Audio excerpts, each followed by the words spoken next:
Admiral Kethavar stood on the bridge of his flagship, the Crimson Dawn, watching the stars drift past the massive viewing windows.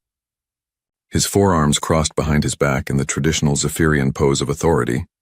The bridge crew moved quietly around him, checking systems and monitoring deep space scanners.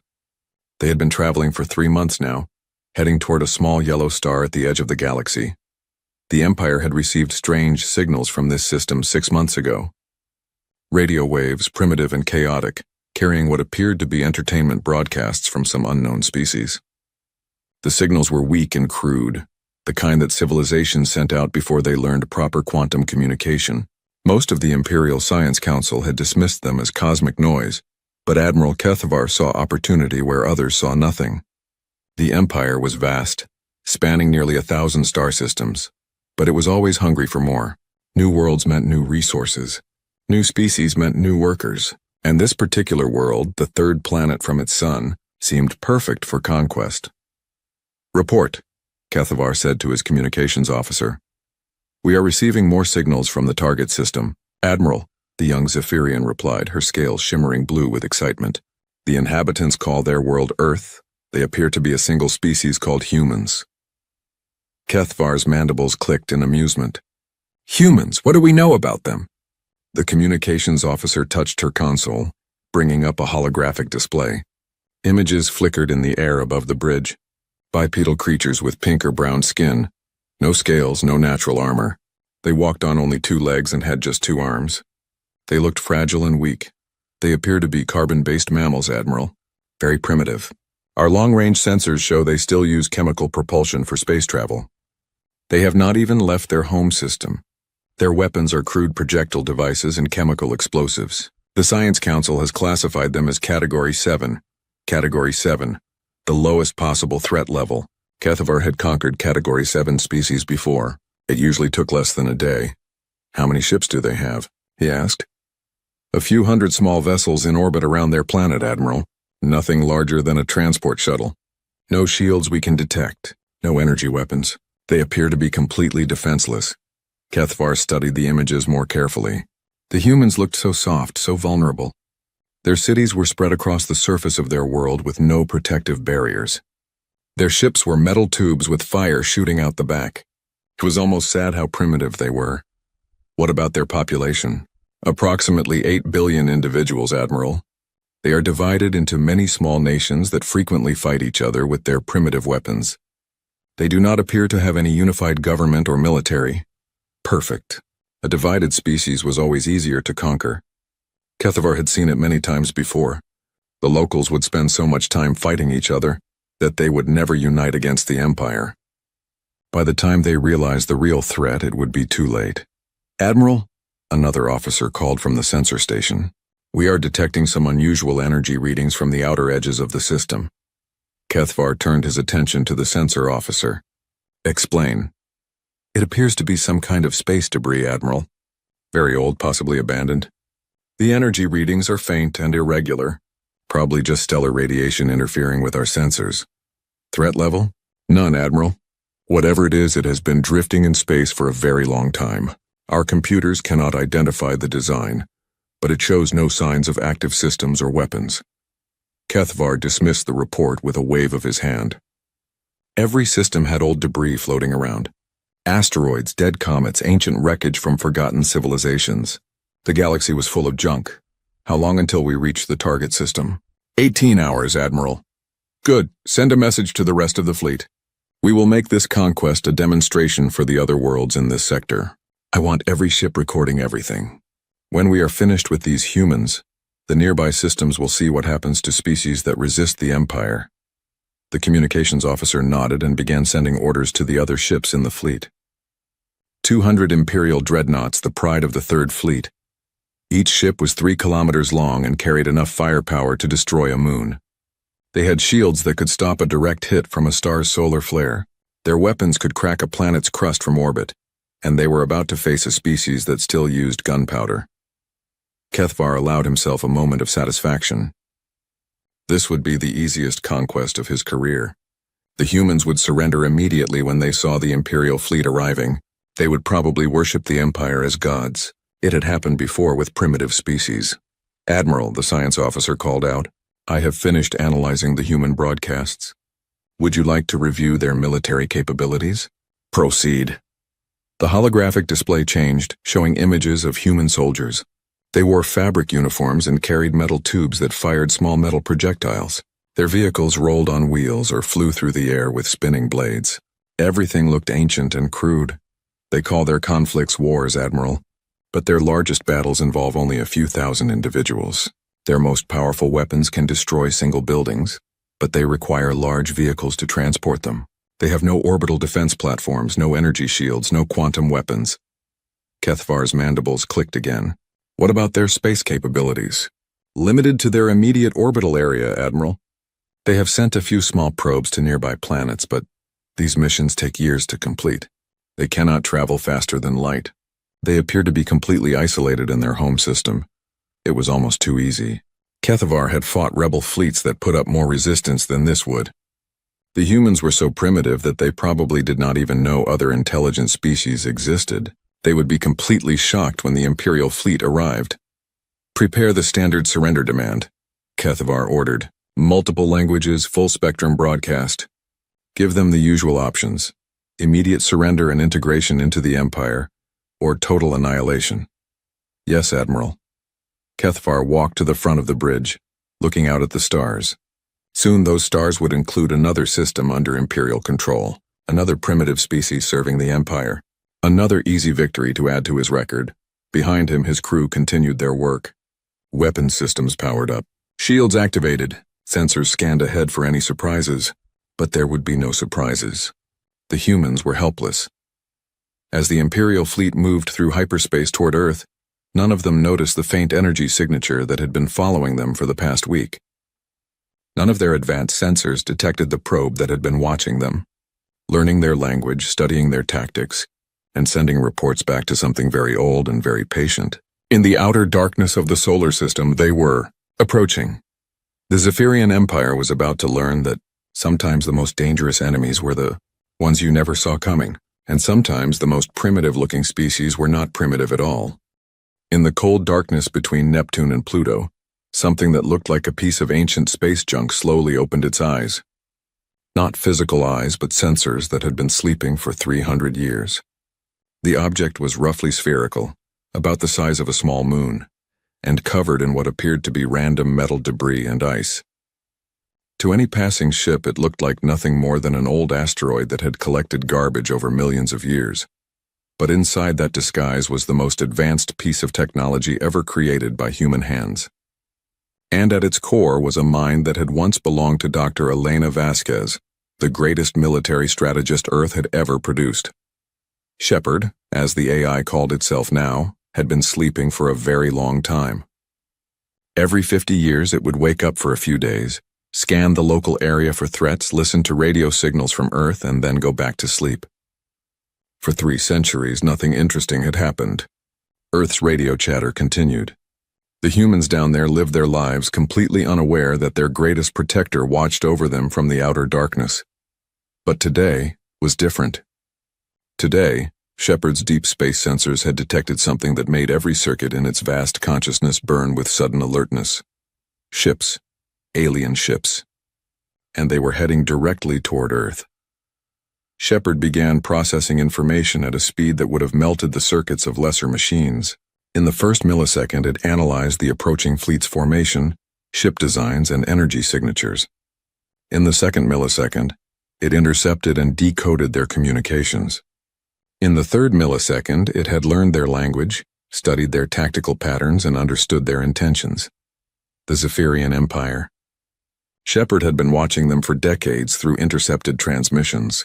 A typical galactic power structure, large, aggressive, and convinced of its own superiority. They had conquered hundreds of worlds through overwhelming force and terror. Their standard procedure was simple: arrive with massive firepower, demand surrender, and either enslave the population or wipe them out completely. But what made Shepard's circuits hum with something that might have been anger was what the Empire thought about humanity. Category 7. Negligible threat. Primitive. Helpless, if they only knew. Shepard began accessing systems that had not been used for 300 years. Deep within the disguised station, ancient machinery hummed to life. Weapons that existed in 11 dimensions began charging. Shields that could stop a supernova started forming. Computing systems that operated faster than light began running combat simulations. The truth was that humanity had left Earth long ago. Not in ships, but in a way that most species could never imagine. They had learned to transfer consciousness into quantum substrates that existed outside normal space and time. They could appear anywhere in the galaxy instantly, build bodies out of pure energy, or exist as patterns of thought in the cosmic background radiation itself. But they had left Earth intact as a gift to the universe. A beautiful world where other species could evolve and grow, and they had left guardians like Shepard to make sure that gift was never taken by force. Shepard was not just a weapon. It was a library containing the complete knowledge of human civilization. Every book ever written, every song ever sung, every scientific discovery ever made. It carried the memories of billions of humans who had chosen to upload their consciousness before leaving for higher dimensions of existence, and every single one of those memories was screaming for justice. Shepard extended its sensors throughout the solar system, taking inventory of everything the Zephyrians might target. Earth's population had grown to 8 billion souls, living their lives in blissful ignorance of galactic politics. They had made progress since Shepard last checked. Cleaner energy, better medicine, the beginning of true artificial intelligence. In another few centuries, they might discover dimensional technology on their own. They deserved that chance. Shepard began deploying countermeasures that the Zephyrians could not possibly detect. Microscopic probes that could phase through matter, launched toward the approaching fleet. Quantum entanglement networks connected every major system in Earth's solar system. Gravitational manipulation fields began forming at strategic points throughout local space. The Zephyrians thought they were approaching a helpless world, defended by primitive rockets and chemical explosives. What they were actually approaching was a trap that had been waiting 300 years for someone stupid enough to threaten Earth. Shepard studied the enemy fleet more carefully. 200 dreadnoughts, each carrying approximately 50,000 crew members. Standard Imperial design. Heavy armor, energy shields, plasma weapons, fusion bombs. Impressive by galactic standards. Completely useless against human technology. But Shepard was not cruel. The uploaded consciousness of Dr. Elena Vasquez still remembered what it felt like to be human. It remembered compassion, mercy, and the value of life, even alien life. So Shepard began composing a warning message in perfect High Zephyrian, using idioms and cultural references that would make it clear this was not some primitive translation program. The message would be polite, firm, and completely clear about the consequences of continued aggression. Most species, when faced with a warning from technology they could not understand, would retreat and reconsider. Shepard hoped the Zephyrians would be smart enough to do the same.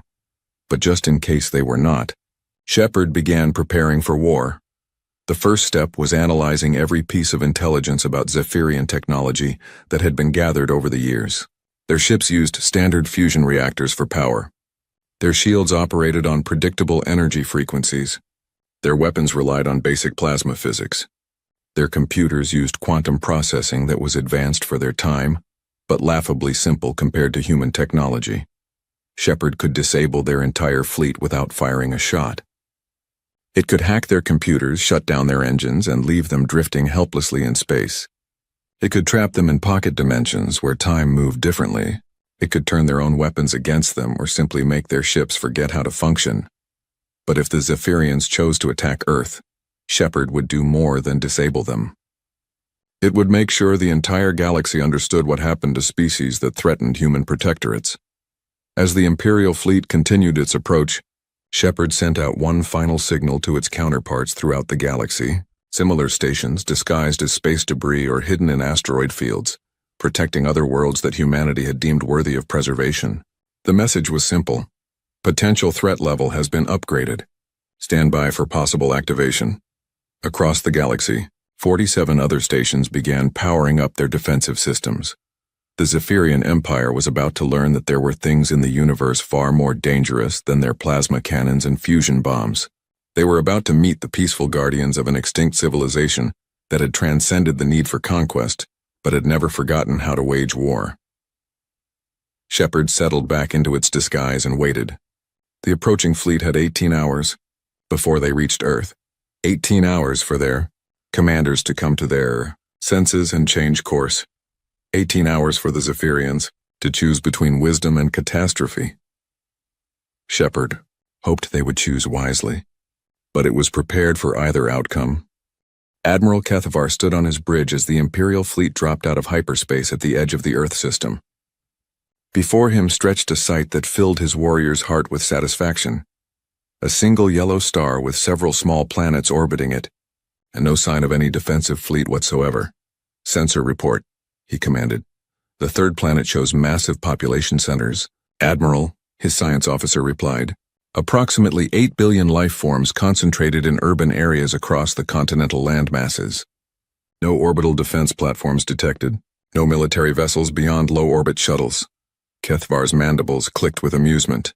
The humans had not even bothered to send ships to investigate the arrival of 200 Imperial dreadnoughts. They were either incredibly stupid or completely helpless. "Probably both, sir," the communications officer interrupted. "We are receiving a transmission from the system. It appears to be directed at us. From Earth?" "No, Admiral. The signal is coming from—" The officer paused, checking her instruments. "The outer system. Near the 7th planet," Kethavar frowned. His sensors had detected some debris in that area, but nothing that should be capable of sending messages. "Put it through." The main screen flickered, but instead of showing a face, it displayed only text. Words appeared in perfect High Zephyrian script, using formal military language that made several bridge officers gasp in surprise. "Attention vessels of the Zephyrian Third Fleet. You have entered the sovereign territory of the Terran Exclusion Zone. This system is under the protection of humanity and their designated guardians. You have 60 seconds to alter course and depart immediately. Failure to comply will result in the activation of defensive protocols. This is your only warning." Silence fell over the bridge. Then Admiral Kethavar began to laugh. It was a harsh barking sound that echoed off the metal walls. His crew joined in nervously, unsure of what they were supposed to find funny. "Did you hear that?" Kethavar said between laughs. "The humans are threatening us.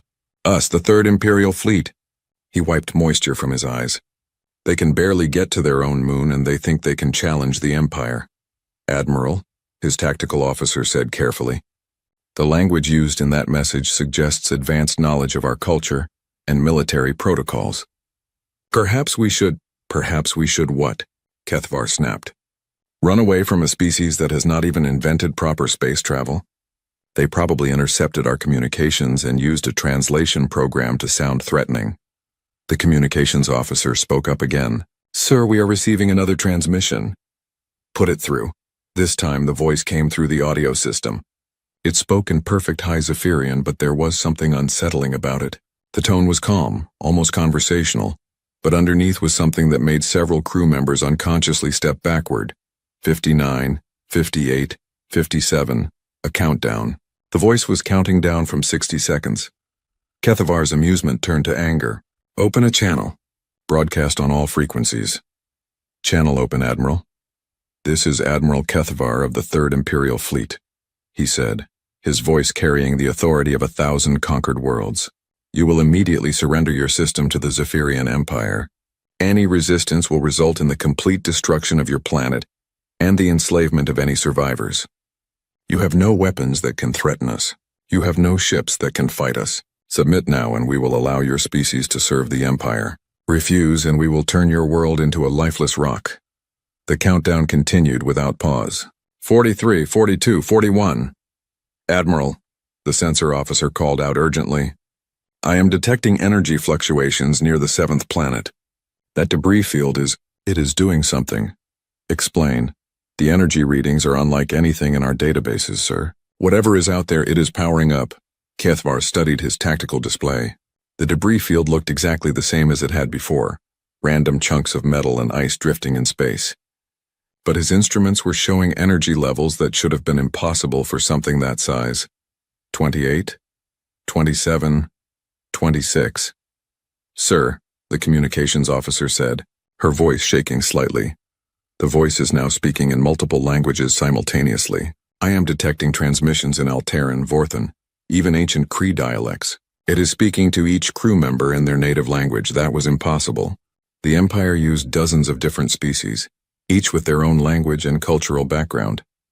No translation system could handle that many languages at once, especially not languages that had been dead for centuries. 15, 14, 13. Admiral, orders? The tactical officer asked. Kethavar looked around his bridge. His crew was staring at him, waiting for commands. 200 of the Empire's finest warships surrounded his flagship, ready for battle, and somewhere in the darkness near the 7th planet something was counting down to, "What, power all weapons," he said finally. "Target the 3rd planet's major population centers. If they want to play games, we will show them what happens to species that defy the Empire. Weapons powered and ready, Admiral. 5, 4, 3. The voice had no emotion in it at all now. It was simply stating facts like a computer reading numbers. 2, 1. Silence. Then the voice spoke again, and this time it seemed to come from inside each crew member's head, speaking directly to their minds in words they understood perfectly. Protocol Omega-7 is now active. You chose poorly, Admiral. The sensor officer screamed. The debris field is... It is not debris. On the main screen, the image of space near the 7th planet began to change. What had looked like random chunks of metal and ice was unfolding like some vast metallic flower. Pieces that had seemed separate were revealing themselves as parts of a single, enormous structure. As it continued to unfold, it became clear that they were looking at something that dwarfed even their largest dreadnoughts. What is that thing? Someone whispered. The structure finished unfolding, revealing itself as a sphere covered in geometric patterns that hurt to look at directly. It was easily 50 kilometers in diameter, and it was doing something to space around it. The stars were bending, light was moving in directions that defied physics, and reality itself seemed to be twisting. Energy readings are off the scale, Admiral, the science officer reported. That thing is generating more power than our entire fleet combined. All ships open fire, Kethavar shouted. Destroy that thing before it can attack. 200 Imperial dreadnoughts fired as one. Plasma beams that could melt mountains, fusion missiles that could crack continents, and particle weapons that could split atoms all converged on the mysterious sphere. None of them reached their target. The weapons simply vanished as they approached the sphere, disappearing into folds in space that opened to swallow them. Some beams seemed to turn around and head back toward their origin points before winking out of existence. Others appeared to pass through the sphere without affecting it at all. Impossible, Kethavar breathed. Then the sphere began to move toward them, not through space but through dimensions that the Empire's sensors could not even detect. As it moved, it spoke again. And this time its voice carried across every communication channel in the fleet simultaneously. I am Shepard, guardian of Earth and protector of humanity's legacy. You were warned. You chose aggression over wisdom. Now you will learn why that was a mistake. Admiral Kethavar watched his sensor displays in growing horror as the readings showed impossible things. The sphere was not just moving through space, it was rewriting the fundamental laws of physics as it traveled, and it was heading directly for his fleet. What happened next would be remembered throughout the galaxy as the day physics decided to take a vacation. Shepard reached out with technology that existed in dimensions the Zephyrians had never imagined. The first ship to experience humanity's true power was the destroyer Void Hunter, positioned at the edge of the Imperial formation. One moment it was there, its hull gleaming under the light of Earth's sun. The next moment its crew watched in paralyzed horror as their ship began to come apart. But it was not destruction in any sense they understood.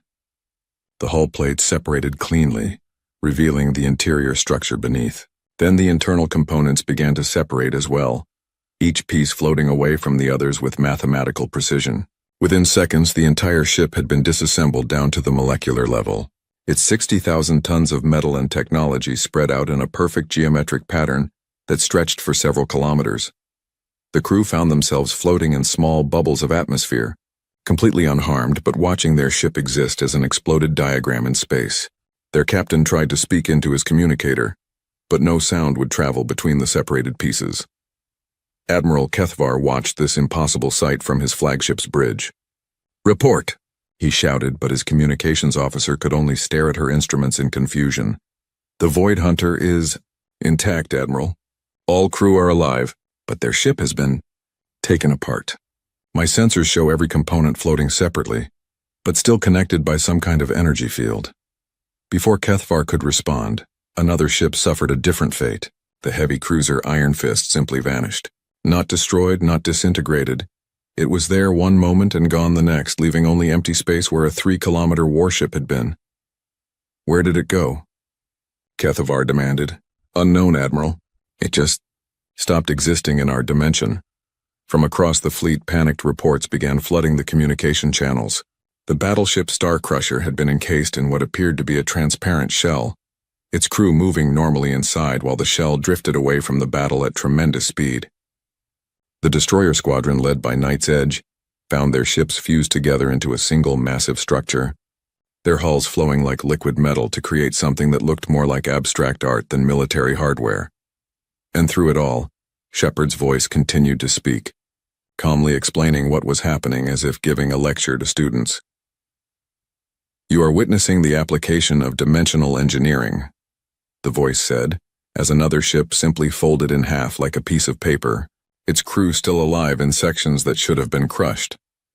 Your species understands only 3 spatial dimensions plus time. Humanity learned to work with 11 dimensions. From this perspective, your ships are as easily manipulated as drawings on a flat surface. The dreadnought Empire's Will tried to flee, its captain firing all engines in a desperate attempt to escape. Instead of moving forward, the massive ship began to move backward through time.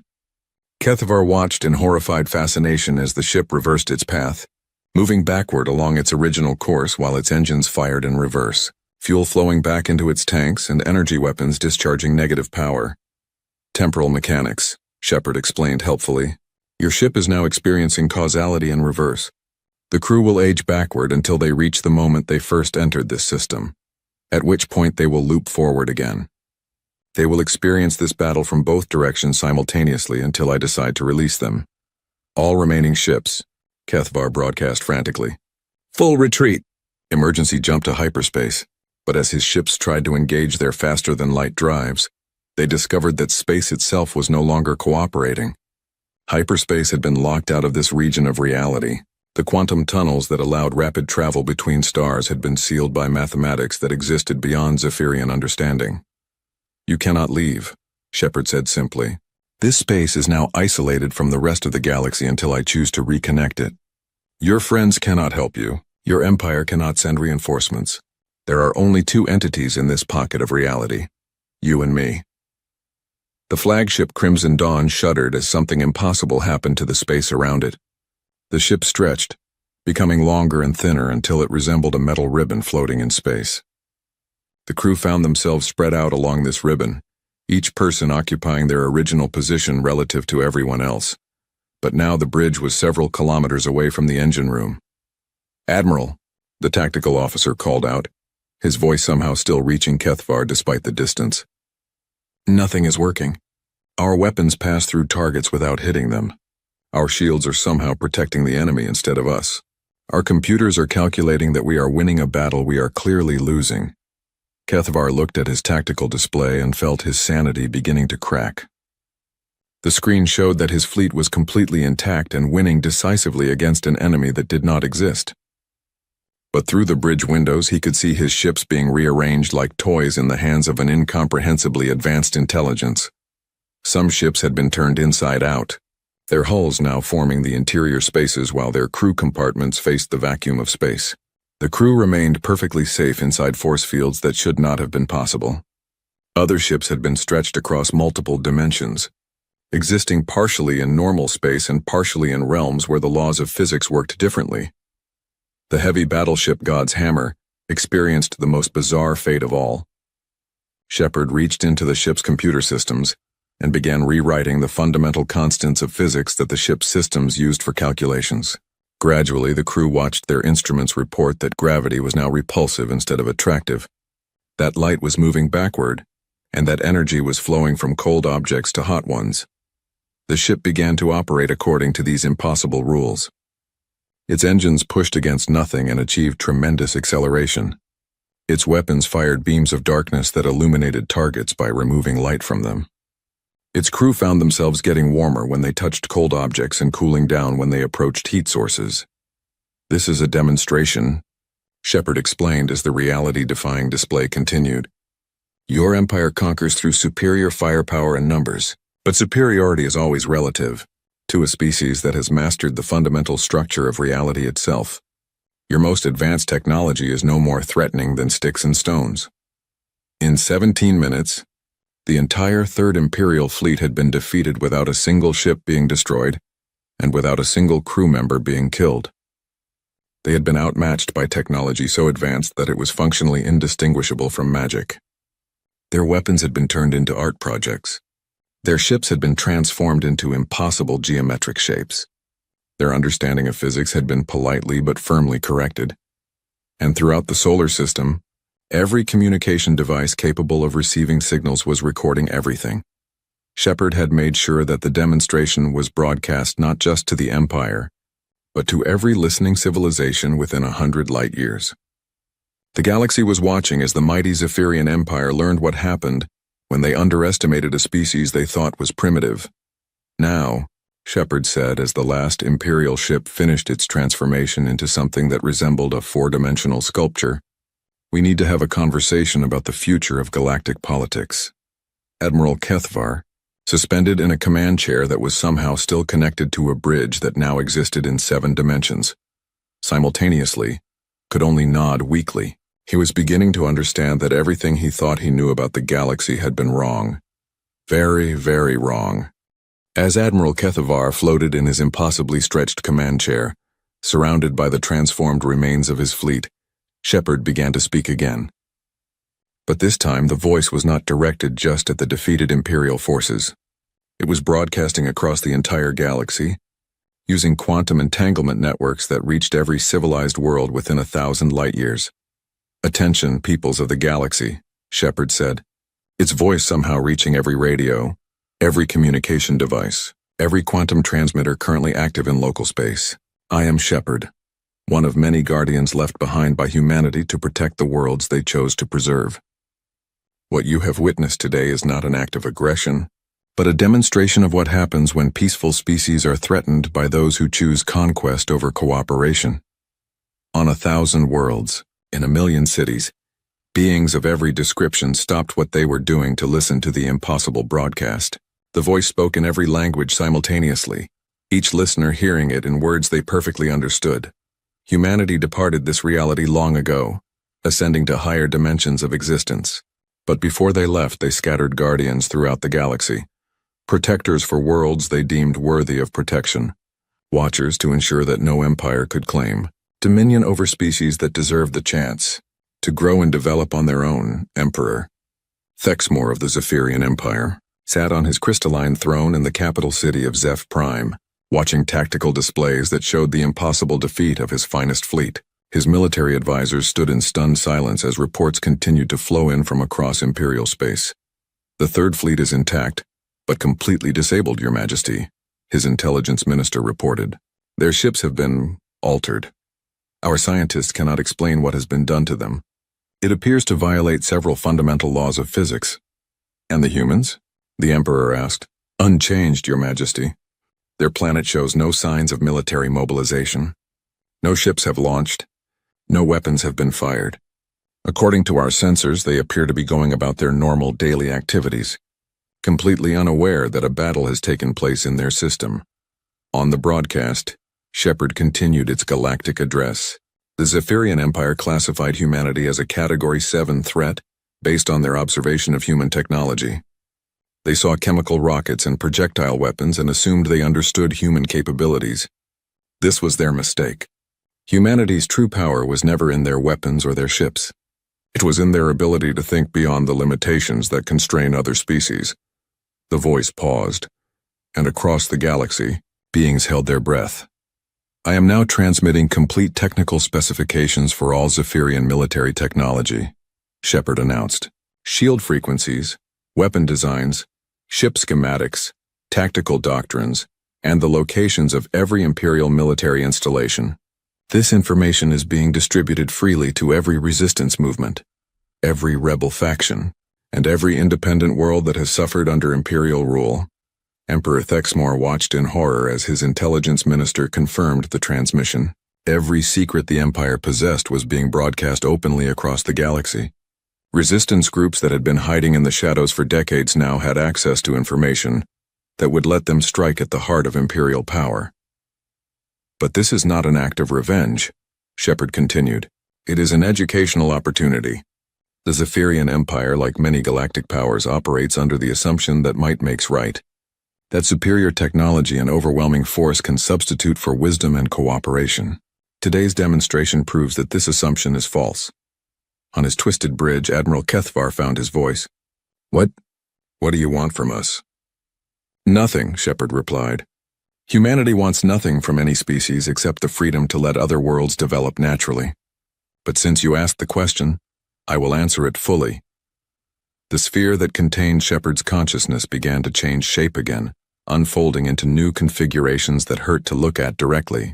As it transformed, holographic displays appeared throughout the galaxy, showing detailed images of other systems, other worlds.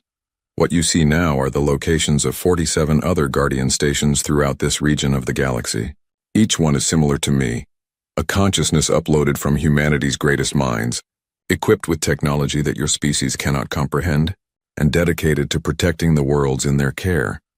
The images showed systems that every galactic power recognized: critical trade routes, strategic military positions, resource-rich worlds that empires had fought over for millennia. And in each system, hidden among asteroids or disguised as space debris, was something that looked exactly like the sphere that had just dismantled the Imperial fleet. For 300 years, your ships have passed within scanning range of these Guardians without detecting them, Shepard explained. Your empires have fought wars in systems where humanity's protectors watched silently from the shadows. You have built your civilizations believing you were the masters of your own destiny, never realizing you were being observed by intelligences that could have ended your existence with a thought. Emperor Thexmor felt his legs give out beneath him. He slumped onto his throne, staring at tactical displays that showed his empire was completely surrounded by sleeping giants. Every major Imperial system had one of these Guardians nearby. His military had unknowingly been under observation by entities that could destroy entire fleets without effort. But humanity is not interested in ruling the galaxy, Shepard continued, its voice somehow conveying both immense power and gentle compassion. They ascended beyond the need for physical dominion. They left these worlds as gifts to the universe, places where new species could evolve, where existing civilizations could grow and develop without interference. The holographic displays shifted, showing images of Earth itself. Cities full of humans going about their daily lives, children playing in parks, scientists working in laboratories, artists creating beautiful works, people living in peace, completely unaware that they were protected by technology beyond imagination. Earth's children will discover the truth about their guardians when they are ready, Shepard said. Perhaps in a few centuries when they develop their own dimensional technology. Perhaps sooner, if they prove themselves wise enough to handle the knowledge. But until that day, they will remain under protection. Admiral Kethvar tried to process what he was hearing. You are saying that humanity has been watching us? All of us. Learning from you, Shepard corrected. Humanity learned much during their time in this reality.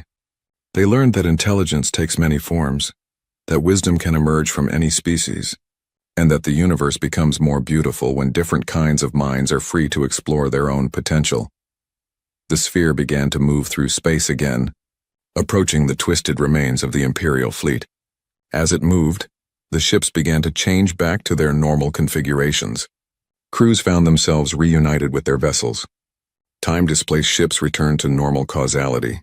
Separated components reassembled themselves with perfect precision. Your fleet will be returned to Imperial space unharmed, Shepard announced. Your crews will carry with them complete recordings of today's events. What happens next depends entirely on the choices your empire makes. What choices? Emperor Thexmor asked, speaking directly to the entity that had just demonstrated it could end his civilization without effort.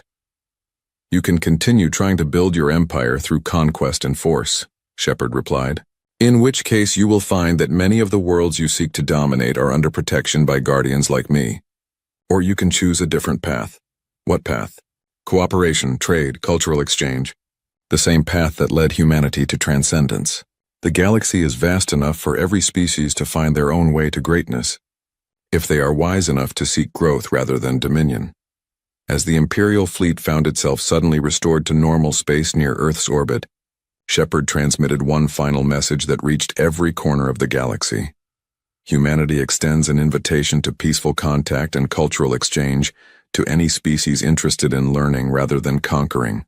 But be warned, any civilization that chooses the path of aggressive expansion will find that the galaxy is far more dangerous than it appears. We are not the only species to have transcended your level of technology. We are simply the most patient. The choice is yours. On Zeph Prime, Emperor Thexmore stared at reports showing rebellion breaking out across his empire as resistance groups used the technical information Shepard had provided. His advisors argued about military responses, but the Emperor knew the truth. The Zephyrian Empire had just learned that everything they thought they knew about the galaxy was wrong. They were not the apex predators they believed themselves to be. They were children playing with toys in a universe full of entities so advanced that their existence was barely detectable, and somewhere